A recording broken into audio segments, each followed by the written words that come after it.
Hello. Prince residential senior secondary school की online क्लासों में आप सभी का स्वागत है। मैं आर के शर्मा व्यवसाय प्रबंध का अध्यापक है। मैं आज आपको जो है विपणन के कार्यों के बारे में पढ़ाऊंगा। कल मैंने विपणन के कार्यों के बारे में चर्चा की थी और 10 विपणन के कार्यों के बारे में अच्छे से मैंने आपको कल पढ़ाया कि विपणन के कार्य कौन कौन से हैं, उनके बारे में चर्चा कल की थी। आज उसके अगले जो कार्य हैं उनके बारे में चर्चा आज करूँगा। तो देखिए, विपणन के कई कार्य हैं। देखा जाए तो 15 कार्य जो है आपके सिलेबस में दे रखा है। 15 कार्यों में से मैंने 10 कार्यों को अच्छे से पढ़ा दिया है। आज जो है 11वां कार्य है, वो आपको मैं पढ़ाऊँगा कि 11वां कार्य कौन सा है। देखिए, 11वां कार्य है उत्पाद का मूल्य निर्धारण करना। मूल्य वह राशि है जिसका भुगतान क्रेता वस्तु प्राप्त करने के लिए करता है। अतः एक विपणनकर्ता को उत्पाद का मूल्य सही ढंग से निर्धारित करना चाहिए। उत्पाद का मूल्य कम या अधिक नहीं होना चाहिए। मूल्य ही एक ऐसा तत्व है जो बाजार के उत्पाद की सफलता और असफलता को निश्चित करता है। तो देखिए, बहुत अच्छी बात कही है कि विपणन जो प्रबंध है वो ये देखता है, क्योंकि आज प्रतिस्पर्धा का युग है और प्रतिस्पर्धा के युग में ये देखा जाता है कि कैसे मार्केट में बने रहना है, हमारी वस्तु की कीमत किस प्रकार की होनी चाहिए, किस प्रकार की नहीं होनी चाहिए। तो ये निर्धारण उस कंपनी को करना पड़ता है। अगर वो कंपनी मूल्यों को सही ढंग से निर्धारित नहीं करेगी तो वो प्रतिस्पर्धा के युग में पिछड़ जाएगी। तो सबसे बड़ी चीज़ या सबसे बड़ी बात यह है कि वस्तु का मूल्य निर्धारित करता है उस वस्तु का। अगर मूल्य सही है, न ज़्यादा है ना कम है, और सही मूल्य है, सही निर्धारित मूल्य किया गया है, तो वो वस्तु अधिक बिकेगी, ग्राहक संतुष्ट होगा, खरीदने वाला जो है आसानी से खरीद सकता है। तो इससे कहा कि उस वस्तु की जो कीमत है वो इस प्रकार निर्धारित होनी चाहिए ताकि गरीब से गरीब व्यक्ति भी उसको आसानी से खरीद सके। तो इस प्रकार का कार्य जो है, इस प्रकार के उत्पादन का जो मूल्य है वो सही ढंग से डिसाइड करना चाहिए, सही ढंग से निर्धारित करना चाहिए ताकि कंपनी की सफलता प्राप्त कर सके, असफलताओं की तरफ नहीं जाए। तो उत्पाद का मूल्य निर्धारण करना एक सबसे बड़ी अहम भूमिका होती है। विपणन प्रबंध के कार्य में सबसे बड़ी भूमिका होती है उत्पाद का मूल्य सही ढंग से निर्धारित करना। मूल्य वह राशि है जिसका भुगतान क्रेता वस्तु प्राप्त करने के लिए करता है। इसलिए क्रेता वस्तु प्राप्त करने के लिए करता है तो वो मूल्य वह राशि है इसका भुगतान क्रेता वस्तु प्राप्त करने के लिए करता है। अतः एक विपणनकर्ता को उत्पाद का मूल्य सही ढंग से, विपणनकर्ता जो माल बेचने वाला है, जो कंपनी है, और कंपनी का जो विपणनकर्ता या कंपनी है, उसको उत्पाद का मूल्य सही ढंग से डिसाइड करना चाहिए, सही ढंग से निर्धारित करना चाहिए। और उत्पाद का मूल्य कम या अधिक नहीं होना चाहिए, कम या अधिक नहीं होना चाहिए। मूल्य ही एक ऐसा तत्व है कि ये कहते हैं कि मार्केट में या कंपनी के लिए मूल्य एक ऐसा तत्व है जो बाजार के में उत्पाद की सफलता और असफलता को निश्चित करता है कि उत्पाद की सफलता कैसे है और असफलता कैसे है। तो ये सबसे पहले ज़रूरी होता है, उत्पाद का मूल्य सही ढंग से डिसाइड किया जाए, सही ढंग से निश्चित किया जाए ताकि गरीब से गरीब लोग भी खरीद सकें। अब 12वां अगला जो कार्य है वो है परिवहन। कि परिवहन का कार्य एक महत्वपूर्ण होता है कंपनी से लेकर के इसको तृतीय व्यवसाय भी कहते हैं कि परिवहन के अंतर्गत माल को एक स्थान से दूसरे स्थान तक पहुंचाने की क्रिया की जाती है, उसे परिवहन कहते हैं। माल को एक जगह से दूसरे स्थान पर पहुंचाने की जो क्रियाएं की जाती हैं उसे परिवहन कहते हैं। एक महत्वपूर्ण कार्य है जो वस्तुओं को स्थान उपयोगिता प्रदान करता है। एक महत्वपूर्ण कार्य माना जाता है कि वस्तुओं को सही स्थान पे पहुंचाता है, उसको महत्व को बढ़ाता है पहुंचा करके। जो वस्तुओं को स्थान उपयोगिता प्रदान करता है उसमें से जल, नभ, थल मार्गों के परिवहन की सुविधा शामिल होती है। तो जो परिवहन जो है, ट्रांसपोर्ट जो है, वो हर जगह अपनी भूमिका निभाता है। और जो परिवहन होता है वो 3 माध्यमों से होता है, जल, नभ और थल, सभी मार्गों से परिवहन किया जा सकता है। तो बहुत अच्छी बात बताई है कि परिवहन जो है एक महत्वपूर्ण भूमिका निभाता है। परिवहन जो है एक महत्वपूर्ण भूमिका निभा करके व्यवसाय को ऊंचाई पर ले जाता है।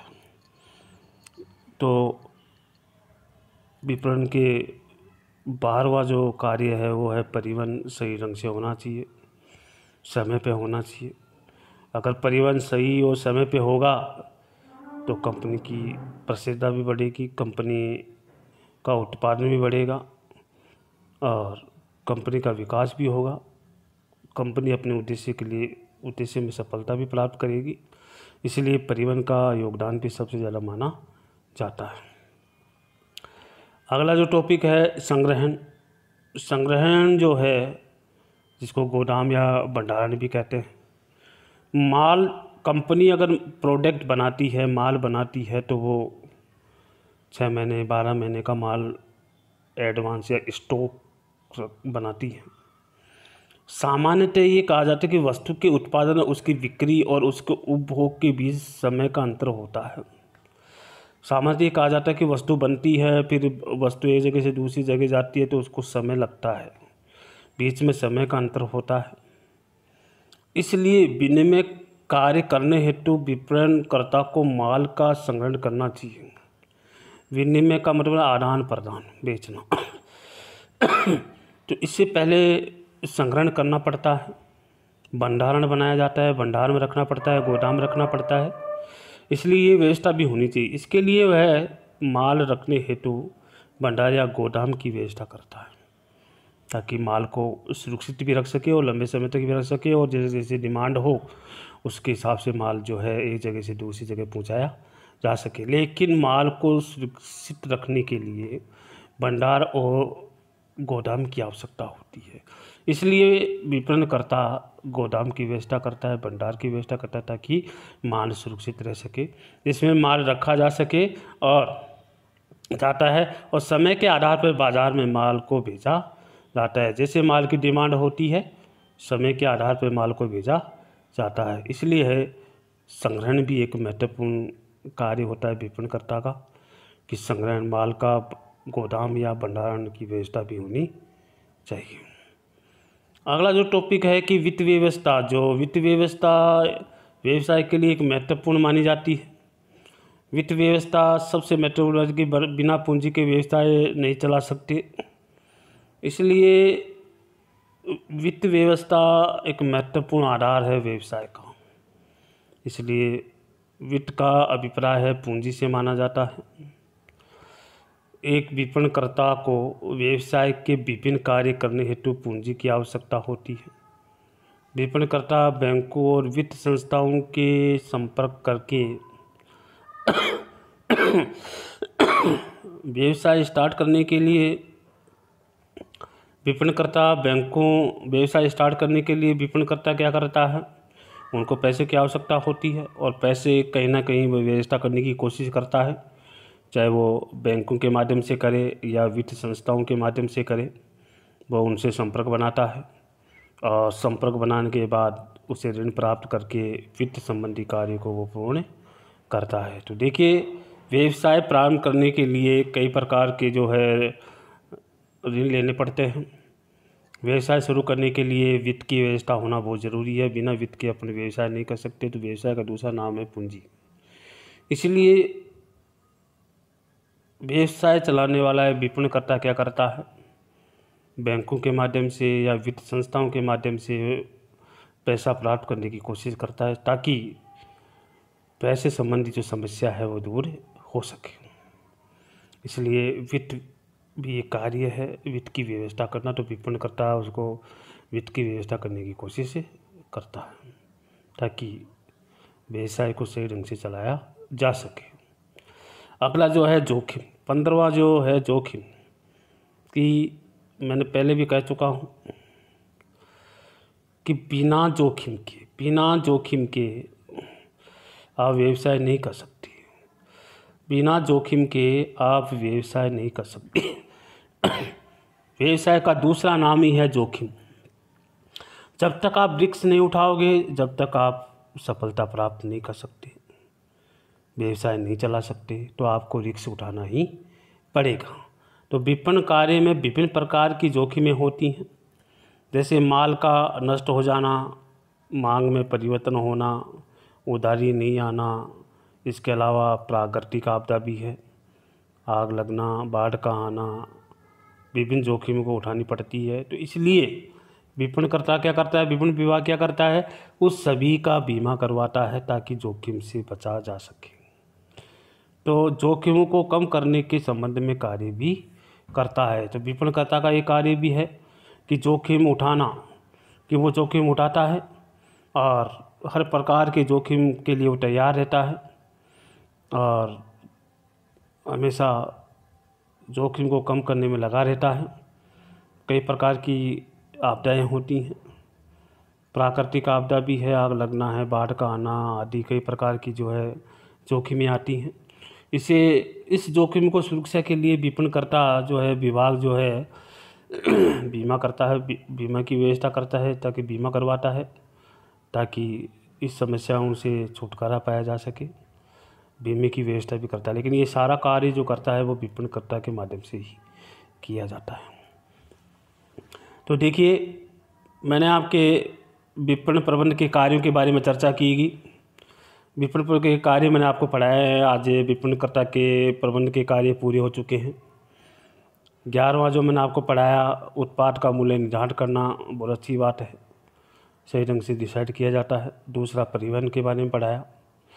30 जो है 13वां जो मैंने आपको पढ़ाया, संग्रहण या गोदाम या भंडारण।